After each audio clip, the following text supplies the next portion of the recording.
در موج برنامه اطلاعاتی خبر.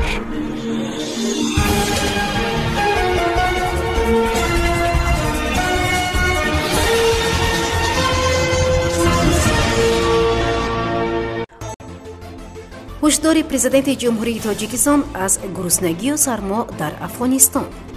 پیشوای ملت و میردف از آمادگی به سفر بردی محمدов به دوشنبه گفتند. روسیه تمامی مکتب‌های روسی تاجیکستان را با آموزگاران تأمین خواهد کرد.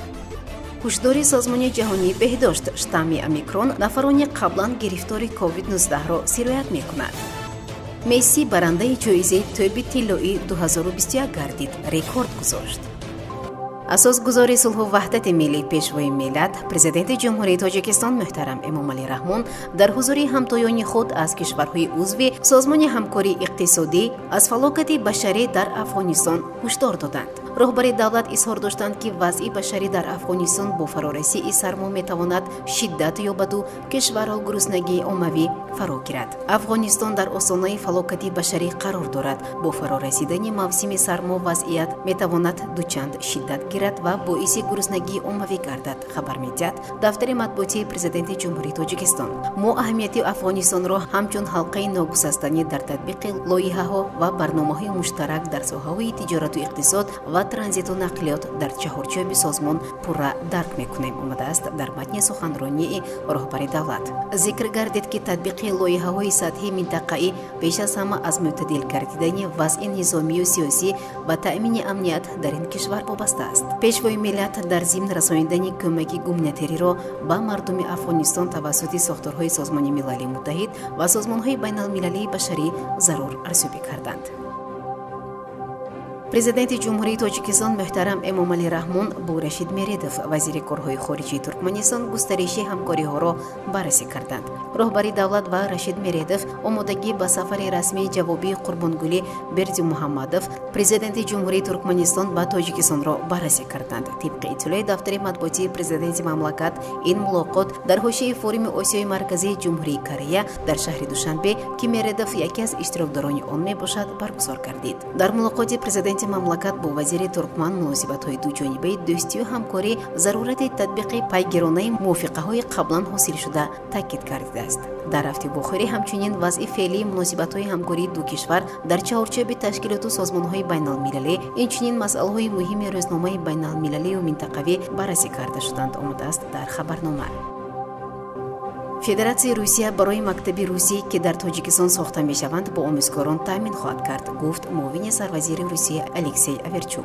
با گفته او در نظر است که هیئت اساسی از آموزگاران روس عبارت باشد. در همین حال او افزود در این مکتب ها آموزگاران تاجیک نیز درس خواهند داد. این یک تیم مشترک خواهد بود و کودکان تحصیلی با صفت خواهند گرفت، خلاصه کرد او. برنامه تعلیمی مکتب از سوی دانشگاه آلتای روسیه تهیه می شود و با قبل مسئولین با جانب تاجیکستان موافقه کرده می شود. او گفت مکاتب با مدرن‌ترین تجهیزات برای آموزش تامین خواهند شد. انتظار می رود که 5 مکتبی که روسیه ساخته شده است تا 1 سپتامبر سال 2022 به استفاده داده شود. مکاتب در شهرهای دوشنبه، کولاب، بختر، ترسونزاده، خوجند ساخته می شوند. مکاتب نوساخت امکان فراگیری 1200 خواننده را در یک وقت دارند.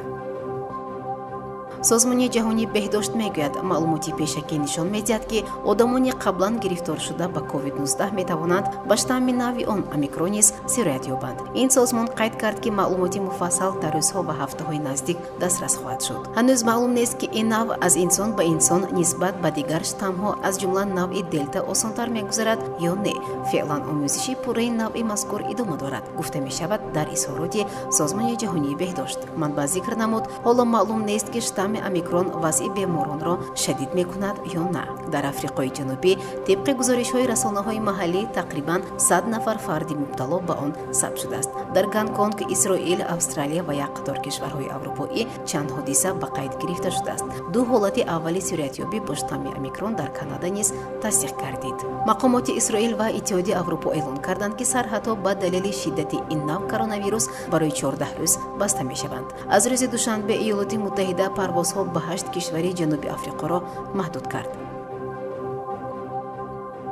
дар шаҳри парижи фаронса маросими ҷоизасупории ҷоизаи тоби тиллои 2021 баргузор гардид ки беҳтаринҳои футболи ҷаҳонро эълон карданд. Барои соҳиб шудани ин ҷоизаи арзишнок ҳамлавари барселона Лео Месси, форварди лаҳистонии Бавария Роберт Левандовски ва нимҳимоятгари итолиёвии Челси Жоржиньо талоши бештар доштанд. дар натиҷаи овоздиҳии Лео Месси аз рақибонаш пешгузашта сазовори ҷоизаи тоби тиллои 2021 гардид. Месси дар мавсими гузашта дар 47 бозӣ дар ҳайати Барселонаи Испания 38 гол задааст. ҳамин тавр Лео маротибаи ҳафтум дар корномаи варзишиаш ба гирифтани ҷоизаи тоби тиллои даст ёфт ки ин натиҷа дар таърихи футбол бесобиқа унвон мешавад. акнун Лео дар хазинаи дастовардҳояш 6 кафши тиллоӣ ва 7 тоби тиллоӣ дорад ки ин натиҷа то имрӯз ба ягон футболбози дигар даст надодааст. барномаи иттилоотии хабар. аз рӯйдодҳои Тоҷикистон, минтақа ва ҷаҳон огоҳ бош.